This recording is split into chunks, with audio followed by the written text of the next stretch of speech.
আচ্ছা, এ এবং বি দুটি স্টেশনের দূরত্ব 390 কিলোমিটার। একটি ট্রেন এ থেকে 10টায় যাত্রা শুরু করে 65 কিলোমিটার পার আওয়ার বেগে বি এর দিকে যাচ্ছে, আর বি থেকে একটা ট্রেন সকাল 11টায় যাত্রা শুরু করে 35 কিলোমিটার পার আওয়ার বেগে এ এর দিকে আসছে।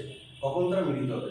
এবার আমাকে দেখতে হবে এ এবং বি এর দূরত্ব 390 কিলোমিটার টোটাল দূরত্ব। এবার এই দিক থেকে যে ট্রেনটা ছাড়ছে 65 কিমি পার আওয়ার বেগ, আর এদিক থেকে যা ছাড়ছে 35 কিমি পার আওয়ার বেগ। এ ছাড়ছে 10টায়, এ ছাড়ছে 11টায়।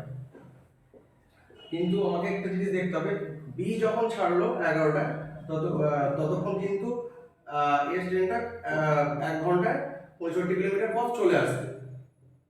তাহলে 65 কিলোমিটার পথ যতক্ষণ এ চলে আসছে ততক্ষণ বি স্থির। এবার এর পরের দূরত্বটা হচ্ছে তাহলে কত? 390 মাইনাস 65, তাহলে এটা 325 কিলোমিটার। তো এই জায়গাটাতে কিন্তু এ বি এর দিকে যাচ্ছে আর বি এর ট্রেনটা এর দিকে আসছে। তো এই জায়গাটা বেগটা হবে আপেক্ষিক। তাহলে টাইম কি হবে? টাইম হবে ডি বাই ভি, আমার 325 কিলোমিটার, আর ভিটা হবে আপেক্ষিক বেগ, দুজনের দিকে এলে আপেক্ষিক বেগটা যোগ হবে। তাহলে এই আপেক্ষিক বেগটা হচ্ছে 65 প্লাস 35, তো তাহলে হচ্ছে 3.25 আওয়ার।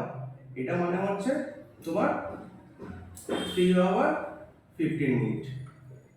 তো তাহলে এই যেহেতু সকাল 11টা থেকে দুজনের আপেক্ষিক বেগ শুরু হয়েছিল, তাহলে 11 AM প্লাস 3 আওয়ার 15 মিনিট, তাহলে 2:15 তে তাদের মধ্যে দেখা হবে। Thank you.